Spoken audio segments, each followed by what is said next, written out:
There was a story in the Washington Times, I think it was yesterday, that you were going to challenge citizenship by birth. No, that's not correct. And we put out a release on that yesterday. It's totally incorrect. There's no intention at all. That was a misunderstanding by somebody, but it clarified the only two constitutional amendments that I have an interest in are the Human Life Amendment and the Marriage Amendment. That's it. Okay. I think some national polls have shown you moving in front nationwide. That's right. Do you think that, as South Carolina has for like 20 years, if you win South Carolina, you win the nomination? Are you looking at it that way right now? If I win the nomination, I'll definitely believe that. I think we are in a good position to win South Carolina. I really do. We're leading here. I think the message resonates with South Carolina voters. I think South Carolina people know that if the Republicans are going to win in 08, we've got to have somebody who can win the South and relate to the South. Because our base in the Republican Party is within the South and in the Midwest. And so if we don't have that, we're going to have a tough time. And that's why I think people in South Carolina are going to play a pivotal role in the process. What do you attribute your rise in polls to?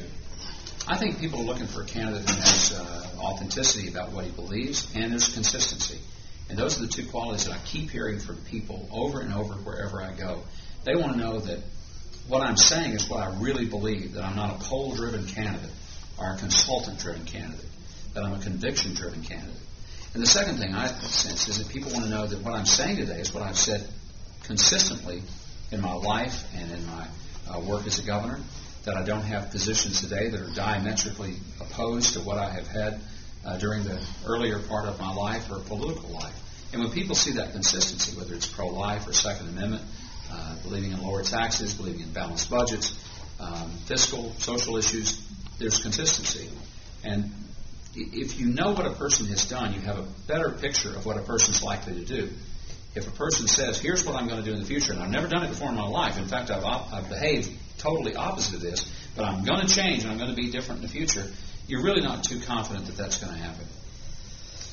You feel good with the number 3 stop in New Hampshire? Oh, yeah. I mean, we were 6th place and barely registering just a few weeks ago.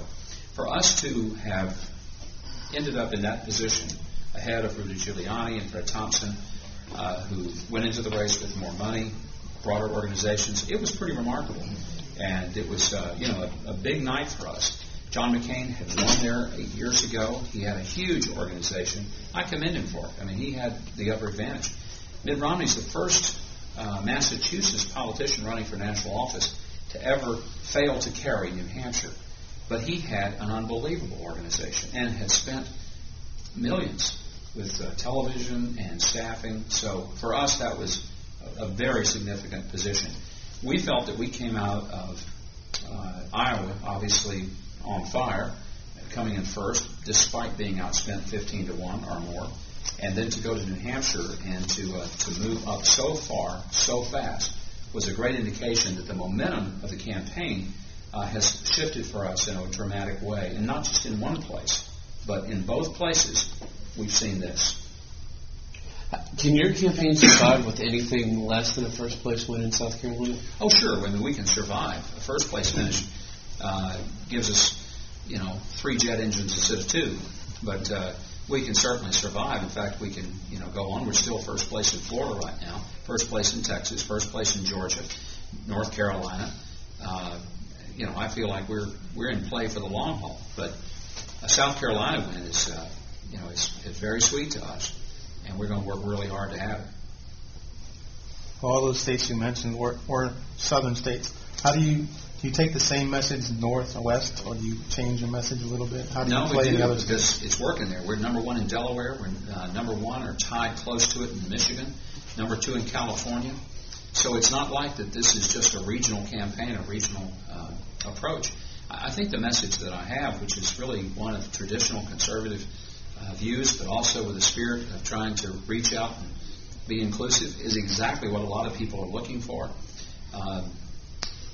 What I'm finding is that it kind of transcends a lot of the normal lines of division, geographical. About the only place I'm really not performing all that well would be in that chattering class of Washington, and they don't know what to do with me.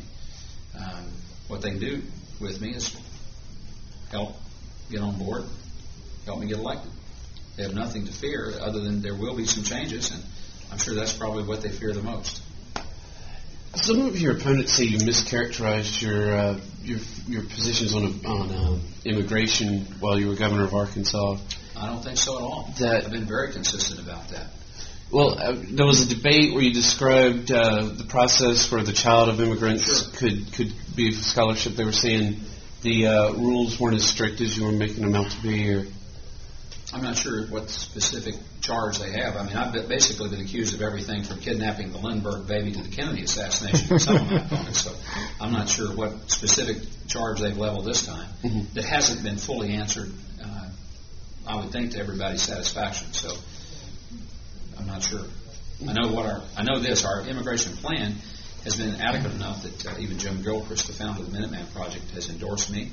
Mm-hmm. I think it's also significant that nobody's really laid forth a more comprehensive and detailed plan, but I think it's one that is not only tough, but I think it's the most humane plan, because it does what I said today needs to happen in immigration reform, and that is that you don't do this to be punitive, you do it to be corrective.